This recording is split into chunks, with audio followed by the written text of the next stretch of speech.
Assalamualaikum warahmatullahi wabarakatuh. Selamat datang dan selamat berjumpa dalam pembelajaran elektronika. Tujuan pembelajaran kita adalah untuk melakukan pengujian dan pengukuran besaran listrik yang terdapat pada sebuah rangkaian atau pada piranti elektronika. Oleh karena itu, judul kegiatan kita adalah pengukuran piranti elektronika bagian A. Nah, bagian A ini akan kita bagi dua sesi, sesi pertama dan sesi kedua. Sebelum kita melakukan eksperimen terhadap rangkaian maupun piranti elektronika, maka kita perlu menggunakan beberapa alat, yaitu diantaranya alat multitester atau multimeter sebagaimana yang ditunjukkan pada alat ini adalah alat multitester merek Helles. Selain itu, kita juga menggunakan multitester analog juga, seperti ini, mereknya Helles, hanya saja tipenya berbeda, namun dalam penggunaannya hampir bersamaan atau analog. Selain itu, kita juga akan menggunakan multimeter digital. Merek multimeternya adalah Sanwa.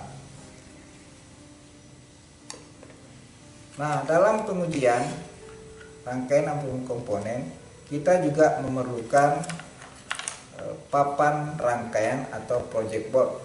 Ini yang tipe kecil, project board. Lalu yang ini tipe double. Jadi ini yang besar. Ketika akan menggunakan rangkaian yang banyak, maka sebaiknya menggunakan papan rangkaian yang double.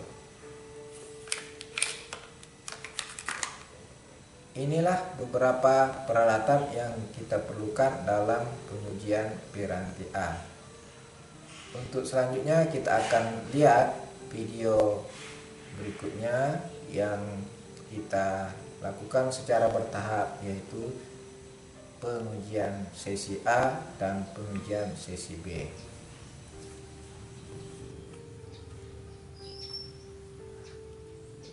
Sebelum kita melakukan pengujian rangkaian ataupun pengujian piranti, kita perlu memahami bagaimana penggunaan alat ukur yang akan kita gunakan.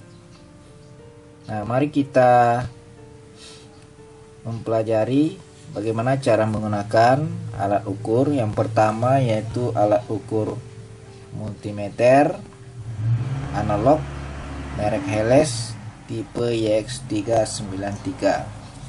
Pada multimeter ini terdapat beberapa bagian, yaitu bagian probe atau konektor yang menghubungkan antara multimeter dengan rangkaian ataupun piranti yang akan kita ukur. Nah, di sini probe merah untuk kutub positif dan probe hitam untuk kutub negatif.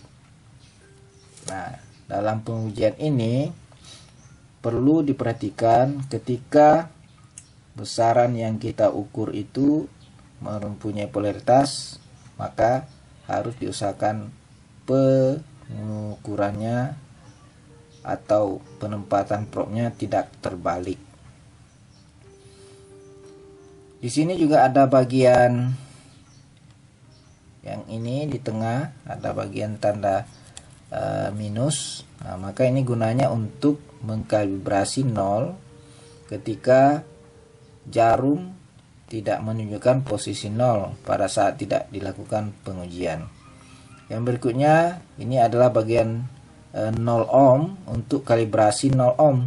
Nah, jadi ketika kita melakukan pengujian hambatan, maka ketika tidak menunjukkan 0 ohm, maka bagian ini kita putar sehingga menunjukkan angka 0 ohm. Berikutnya ada bagian saklar. Nah, ini saklar yang bisa diputar untuk memilih rangkuman dan besaran listrik yang diukur. Ya, jadi di sini ada beberapa besaran yang bisa diukur, seperti besaran tegangan AC. Nah, ini ada simbolnya, simbol S terbalik ya. Nah, yang mampu mengukur dari tegangan AC 10 volt hingga 1000 volt. Nah, tergantung keperluan. Ya. Yang berikutnya ada pengukuran tegangan DC yang ditandai dengan garis lurus, di bawahnya lagi ada garis putus-putus. Nah, itu menunjukkan pengukuran tegangan searah. Dengan rangkuman pengukuran dari 0,25 volt sampai 1000 volt. Ya. Itu. Nah, ini untuk baterai yang berada antara 1,5 sampai 9 juga bisa dilakukan pengujian di sini. Ya. Berikutnya bagian pengukuran arus. Nah, di sini kalau kita lihat tertulis DC miliampere. Di bawahnya ada garis lurus dan garis putus-putus. Berarti ini mengukur arus DC dari 100 mikroampere hingga 250 miliampere. Nah, kalau kita akan mengukur nilai arus yang besar, maka pro positif dipindah ke bagian ini. Ya. Namun dalam pengujian piranti, pengukuran kita cukup menggunakan antara 100 mikroampere sampai 250 miliampere. Selanjutnya di bagian ini adalah bagian rangkuman untuk mengukur nilai tahanan. Nah, jadi ini mulai dari 10K, artinya nanti kita kali 10 kilo ohm. Lalu kali 1K berarti kali 1 kilo ohm. Berikutnya kali 100 berarti kali 100 ohm. Dan kali 10 kali 10 ohm kali 1 kali 1 ohm. Lalu ada tanda tanda buzzer ya. Nah, ketika kita melakukan pengujian untuk menentukan apakah rangkaian itu putus atau tidak. Nah, itu bagian rangkuman pengukuran besaran listrik ya. Jadi ini harus diperhatikan besaran apa yang diukur dan sampai rangkuman berapa yang akan diukur ya. Nah, jadi kalau kita tidak tahu, sebaiknya di awal kita gunakan rangkuman yang besar ya. Nah, supaya tidak merusak alat yang kita gunakan. Nah, bagian atasnya adalah bagian penunjukan skalanya. Nah, di sini ada angka skala, ada garis skala. Untuk bagian paling atas adalah menunjukkan pengukuran hambatan. Nah, di sini ada tanda ohm ya. Nah, ini kalau kita lihat skalanya ini tidak linear ya, jadi harus hati-hati kita dalam menentukan berapa nilainya ya. Nah, ini bergerak dari pengukuran hambatan yang paling kecil, mulai dari jarum menyimpang secara maksimal. Nah, itu berarti dianggap tidak ada hambatan. Nah, sementara kalau jarumnya berada pada posisi mendekati kondisi awal, nah, maka itu berarti hambatannya sangat besar ya, atau tak berhingga. Nah, jadi bagaimana cara menggunakannya? Kita tunjukkan satu cara pengukuran hambatan. Kita coba ini pasang. Ada suatu hambatan akan kita uji. Caranya kita bawa dulu saklar rangkumannya. Nah, coba kali 100. Nah, kita kalibrasi dulu sebelum melakukan pengujian. Nah, ternyata tidak menunjukkan 0 ohm, maka kita putar kalibrasinya. Nah, jadi caranya di probe-nya itu dikoneksikan. Ya. Setelah itu kita lakukan pengujian. Yang ke ini. Nah, cara membacanya,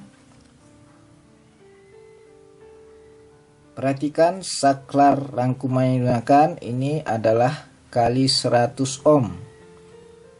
Nah, setelah itu lihat skala yang ditunjuk oleh jarum. Nah, ternyata berada pada angka 10. Nah, lebih dari 10 ya. Nah, 10 ke antara 10 dan 11. Nah, berarti sekitar 10,5. Nah, 10,5 kita kalikan dengan 100 ohm. Nah, itulah hasil tahanan yang kita ukur. Jadi harus dikalikan dengan penunjukan rangkuman yang kita gunakan ya. Nah, itu caranya. Nah, ketika kita akan mengukur hambatan dan rangkuman pengukuran kita ubah, maka jangan lupa harus dikalibrasi lagi kembali ya. Nah, dengan cara menghubungkan kedua probe-nya. Baik. Berikutnya cara pengukuran tegangan AC. Kita perlu sumber tegangan AC. Nah, ini dia sumbernya. Nah, misalnya kita bawa ke 3 volt, kita hidupkan powernya. Nah, ini adalah untuk tegangan AC tidak punya polaritas. Yang ini untuk tegangan DC yang punya polaritas. Yang merah adalah plus, yang hitam adalah negatif.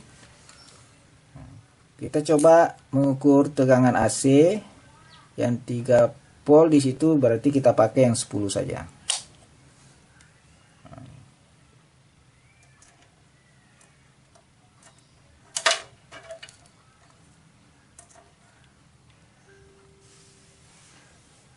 Nah, itu hasil pengujiannya ya. Nah, gimana cara membaca? Kalau kita pakai 10, maka kita gunakan angka skalanya adalah 0 sampai 10 untuk memudahkan ya. Untuk memudahkan pengukuran. Nah, lalu di sini menunjukkan angka antara 2 dan 4. Nah, berarti 3. Nah, maka tegangan AC yang kita ukur adalah 3 volt. Nah, jadi tegangan AC yang diukur ini adalah tegangan efektif karena dia AC. Itu cara membacanya. Nah, sebenarnya pakai 50 bisa juga ke 250, tapi kita cari yang paling mudah untuk segera bisa menentukan berapa hasil pengujian kita. Kalau 0 sampai 10 berarti skala terkecilnya itu adalah 0,2 ya, 0,2. Ini satu skala kecil 0,2. Jadi kalau dia ada lebihnya, misalnya dari 3 tadi lebih satu skala, berarti kan menunjukkan angka 3,2 volt. Nah, bagaimana kalau menggunakan yang 0,50? Ketika misalnya yang kita gunakan rangkuman 50, maka kita pakai 50. Nah, berarti skala terkecilnya kalau yang 50 ini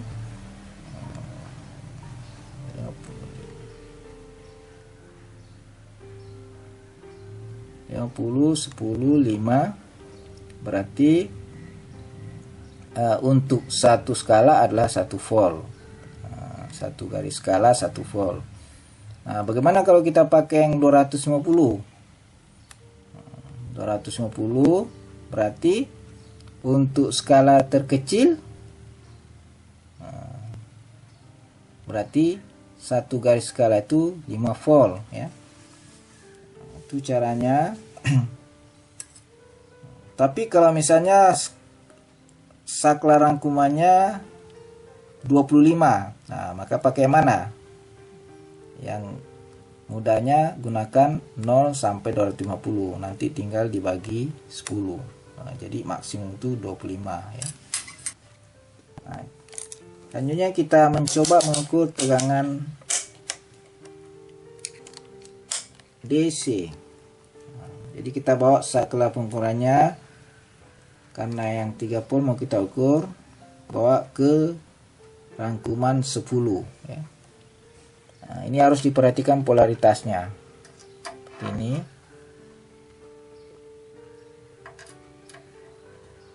Ya. Itu positifnya sesuai dengan tanda positif ya. Positif. Nah, lalu kita lihat hasil pengukurannya menggunakan rangkuman 10. Nah, maka menggunakan angka skala 0 sampai 10, berarti hasilnya adalah lebih satu garis, berarti 3,2 volt DC yang diukur ya. Oke, itu cara mengukur tegangan DC. Lalu kita akan coba mengukur arus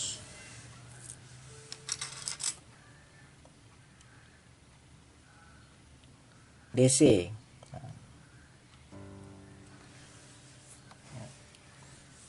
Yang melewati sebuah resistor. Nah, bagaimana caranya? Nah, ini sudah tersedia rangkaian tertutup, ada sumber tegangan, baterai 9 volt dan sebuah resistor ya. Nah, bagaimana cara mengukur arus yang mengalir melalui rangkaian ini? Nah, maka salah satu koneksi harus kita putus ya. Nah, baru kita sambungkan multimeternya. Nah, namun sebelum itu kita bawa dulu ke pengukuran arus. Kita coba yang 25 mA. Nah, ini positif baterai kita hubungkan ke probe positif dan probe negatifnya ke salah satu ujung resistor ya. Kita coba. Jadi itu hasil pengukurannya. Maka karena rangkumannya 25 mA DC, kita gunakan angka skala 0 sampai 250. Sehingga dapat kita membagi terlebih dahulu dengan 10. Nah, jadi angka maksimum adalah 25. Nah, hasil ini menunjukkan pengukurannya 8,25 mA ya, DC. Nah, itu cara mengukur arus DC. Jadi harus diingat, ketika kita mengukur arus, rangkaian harus diputus terlebih dahulu. Sedangkan untuk mengukur tegangan, langsung aja. Misalnya yang ini kita ukur tegangannya, tak perlu memutus. Nah, langsung tegangan pada piranti yang diukur ya.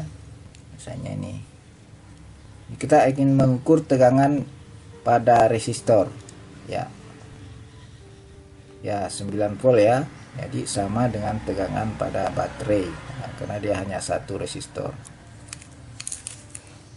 Nah, itulah cara menggunakan multimeter analog.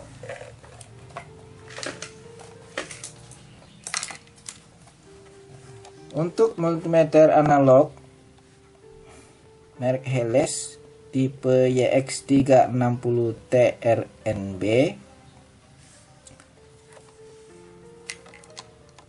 cara penggunaannya sama ya. Nah, hanya perlu kita perhatikan bagian-bagian dan cara pengukurannya. Nah, kalau kita lihat di sini untuk bagian atas skalanya itu untuk ohm sama ya. Sedangkan untuk DC volt menggunakan skala yang atas ini. Angka skalanya tetap ada 3 rangkuman di sini ya. 010, 050 sampai 0250. Nah, khusus untuk yang tegangan AC, garis skalanya yang digunakan adalah yang di bawah ini, yang merah ini. Nah, kalau yang tadi kan sama semua. Sedangkan rangkuman angka skalanya tetap bisa menggunakan 3 ini ya. Nah, jadi itu diantara perbedaannya. Lalu di saklar rangkumannya juga ada sedikit berbeda. Misalnya dalam pengukuran tahanan tidak ada kali 100, kalau sini hanya ada kali 10 dan kali 1 ohm ya. Oke.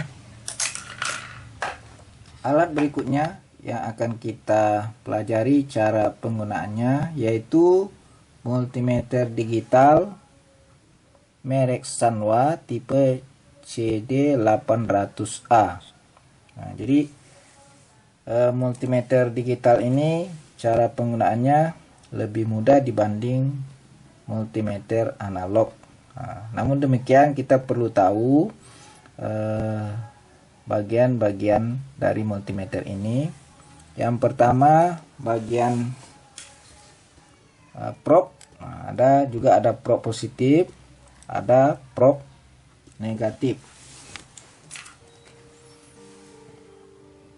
Lalu bagian atas ini bagian layar untuk menampilkan hasil pengukurannya. Nah, ini gampangnya multimeter digital ini tidak ada konversi ya. Nah, jadi berapa angka yang muncul di layar, nah itulah hasil pengujiannya. Lalu ada bagian saklar pemilih besaran ya, atau rangkuman yang akan digunakan. Dalam kondisi tidak gunakan, saklar rangkumannya dibawa ke posisi off. Nah, ketika akan mengukur tegangan, nah dibawa ke posisi ini. Ya, ini tegangan di sini ada tanda garis lurus dan garis putus-putus, berarti mengukur tegangan AC. Di layar juga akan muncul di sini. Nah, berarti yang akan kita ukur adalah DC. Kalau mengukur di sebelahnya ada tanda AC, kapan ini? Ketika akan mengukur tegangan AC, caranya kita tekan select. Tekan select. Nah, di sini akan muncul tanda S terbalik. Nah, berarti menunjukkan kita mengukur tegangan AC. Berikutnya kita tunjukkan cara mengukur tegangan AC. Kita coba yang tadi, yang AC 3 volt ya.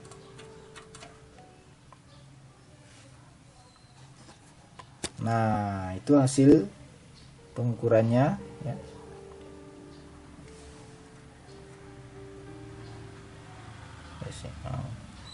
Kalau dia selalu berubah nilainya, nah, maka untuk kita hentikan menekan hold.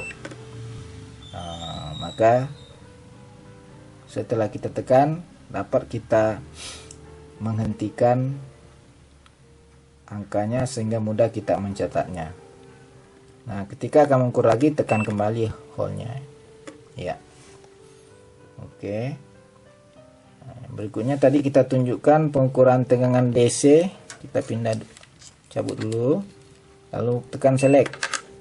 Nah, berarti DC, polaritasnya jangan terbalik ya. Nah, ini polaritasnya yang terbalik. Nah, ini hasil pengukuran tegangan DC. Selanjutnya mengukur hambatan, kita bawa ke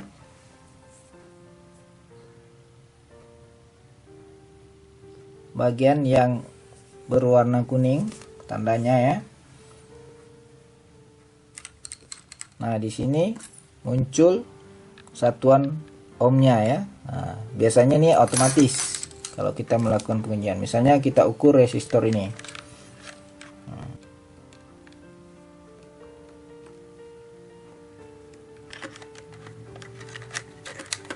Nah, ini tertulis angkanya 0,984, di sini ada satuannya kilo ohm. Nah, jadi gampang mengukurnya. Lalu kita akan mengukur dioda misalnya. Dioda di sini bisa juga mengukur dioda. Caranya tekan select. Nah, ini ada simbol dioda ya. Nah, kita coba ukur dioda. Nah, ini kita balik dulu. Nah, dalam bias balik tidak terbaca ya. Nah, dalam bias maju, nah, ini ada sekitar 0,455 ya. Jadi ini bisa mengetahui apakah dioda ini bekerjanya bagus atau tidak ya.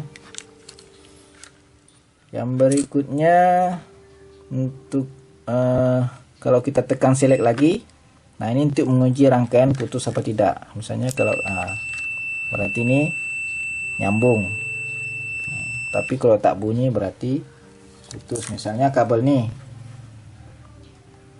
kita ukur, ternyata tidak bunyi, berarti kabelnya ini ada yang putus dalamnya ya.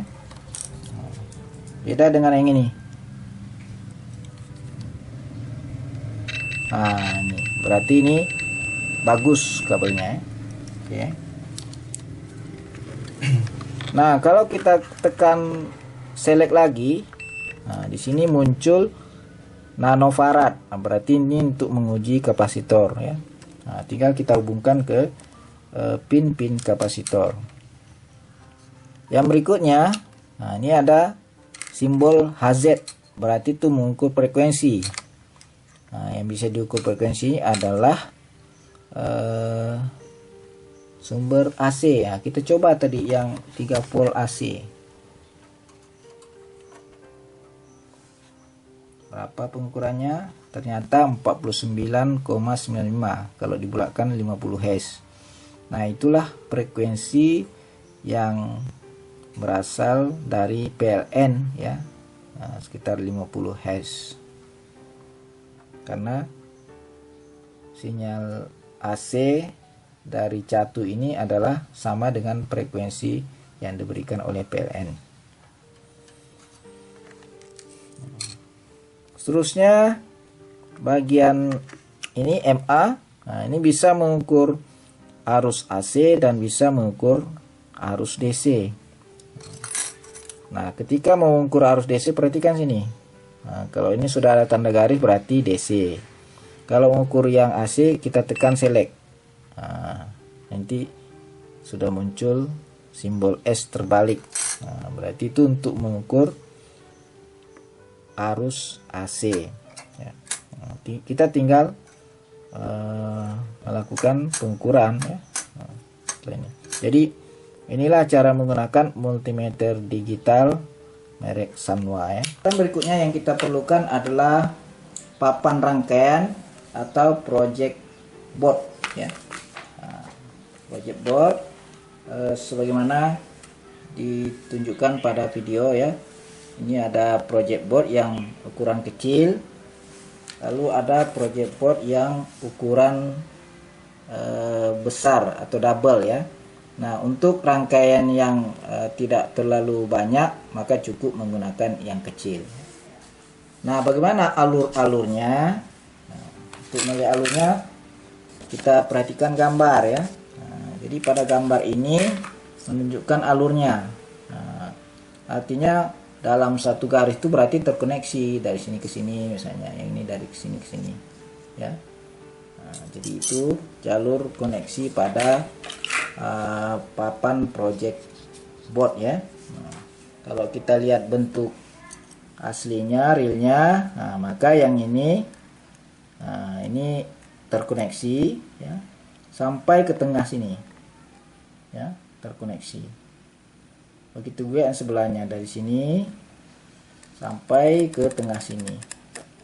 Nah, kalau kita mau koneksikan ke sebelahnya maka harus dipasang kabel koneksi ya. Nah, bagian atas juga demikian ya. Dan bagian tengah ini, nah, koneksinya ke sini. Ya, ke sini. Ke sebelahnya tidak terkoneksi. Nah, begitu pula ini, koneksinya ke sini ya. Nah, jadi ini yang perlu menjadi perhatian supaya ketika merangkai tidak terjadi konslet ya dalam rangkaian. Nah, demikianlah peralatan yang kita perlukan dalam percobaan pengujian Piranti maupun pengukuran arus dalam satu rangkaian.